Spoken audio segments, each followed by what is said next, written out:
వచ్చేసి సో ఇది ఫౌండేషన్ కాబట్టి అన్ని వివరాలు చెప్పేంత టైము మనకి వాళ్ళు ఇచ్చిన షెడ్యూల్ ప్రకారం కంక్లూడ్ చేయాలి కాబట్టి కేవలం బేసిక్స్ మాత్రం మీకు నేర్పడం జరిగిందమ్మా.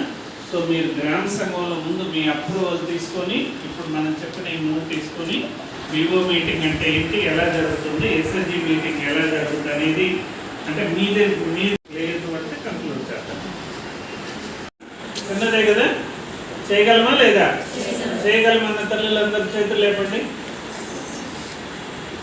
ఎలా ఉంటుంది వాళ్ళ attendance and biometric facial recognition వీటన్నిటికీ యాక్సెప్ట్ చేస్తారా లేదా అనేది కొద్దిగా చూసుకొని నెక్స్ట్ మీటింగ్ మీకు ఇన్ఫార్మ్ చేస్తాను. అంటే ఇది ఎంటైర్ కంట్రీ వైడ్గా జరుగుతున్న ప్రోగ్రామ్ కాబట్టి షెడ్యూల్ మీటింగ్ అంటే మనం ఎప్పుడు పడితే అప్పుడు మిమ్మల్ని పిలవడానికి వీలు కాదు. ఎందుకంటే వాళ్ళు ఏ టైంలోనైనా వాళ్ళు ఇచ్చిన షెడ్యూల్ టైం ప్రకారం జరుగుతుందా లేదా వచ్చి చూస్తారు కాబట్టి వాళ్ళు ఇచ్చిన షెడ్యూల్ డేట్ ప్రకారం మళ్ళీ మిమ్మల్ని పిలుస్తారు. ఓకే. ఈ గ్రామీణ పేదరిక నిర్మూలన సంస్థ ఇచ్చేటువంటి విధానాలపై మీ శిక్షణ కార్యక్రమం గురించి చెప్పండి సార్. అందరికీ నమస్కారం అండి. కావలి ఏపీ నా పేరు పివి కృష్ణారావు.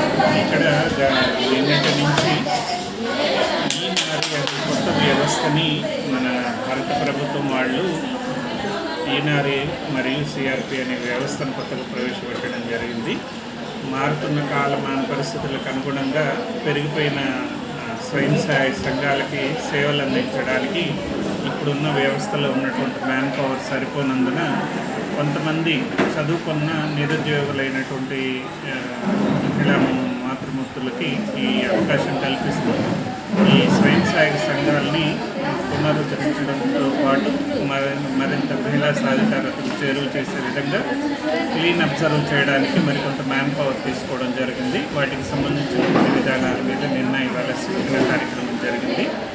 సో ఎవరైతే ఇంట్రెస్ట్గా ఉండి చదువుకొని గ్రామంలో నిరుద్యోగంతో ఇబ్బంది పడుతున్నారో వాళ్ళకి మినిమం కొన్ని మ్యాండేట్స్ కల్పిస్తూ ఈ స్వయం సహాయ సంఘాలకి శిక్షణని ఎప్పటికప్పుడు ప్రభుత్వ పథకాలని వాళ్ళకి చేరవేయడానికి వీళ్ళకి శిక్షణ ఇచ్చి వీళ్ళ సేవలను కూడా తీసుకోవాలన్నది భారత మరియు ఆంధ్రప్రదేశ్ ప్రభుత్వం వారి యొక్క ఆలోచన. దానికి అనుగుణంగా నిన్న ఇవాళ ఇచ్చాము.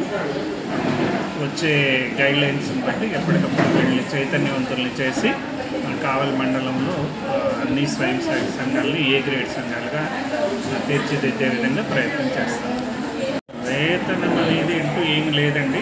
వీళ్ళకి మ్యాండేట్స్ అంటే వాళ్ళు చేస్తున్న సర్వీస్ అంటే ఏ నెలలో ప్రభుత్వం ఏ పథకాలు పెట్టిందో దాన్ని మోటివేట్ చేస్తూ దానికి ఎంత టైం పీరియడ్ అనేది చూసి కనీసం 9-10 రోజులు ఖచ్చితంగా వర్క్ కల్పించాలి అనేది